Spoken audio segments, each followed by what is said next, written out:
এইটো পুলিচ বিঘাই এইটো এওঁৰ মনত আছে কিন্তু মোৰ মনত নাই। হেল্ল' গাইজ, এই যি লাড়ু বান্ধিলোঁ এই দিছ ইজ কল গুড়াল লাড়ু। এতিয়া মই এই লাড়ুটোৰ বিষয়ে অলপমান কম মানে বিহুত প্ৰত্যেক বছৰে বিহুত এই লাড়ুটো বনোৱা যায়। তাৰমানে এই লাড়ুটোৰ মানে এটা বিশেষ গুণ আছে, মানে 80% মানুহে মানে এই লাড়ুটো ইগনোৰ মাৰে।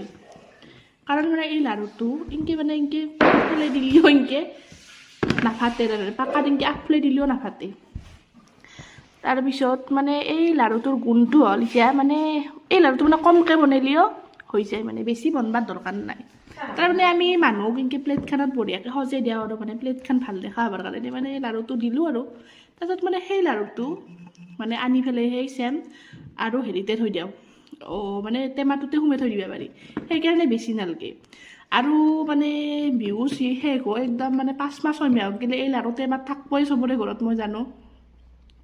আমাৰতো বাৰু আমি 4টা মানুহ, আমি 3টাই নাখাওঁ, মায়ে খায় আৰু অলপমান 1টা 2টা সেনেকৈ খাই পেলাই একদম 6 মাহমান খেদে দেই।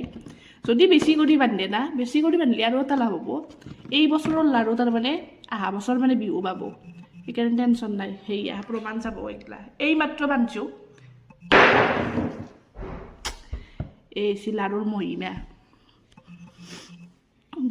দাঁত শিল হ'ব লাগিব, এনেকৈ শিলেদি ভাঙিলেও বাগান আছে তাৰমানে এইগিলাখান দাঁত চাত ভাঙি যাব, মানে ইমান সহজ নহয় মানে এই লাড়ু খোৱা।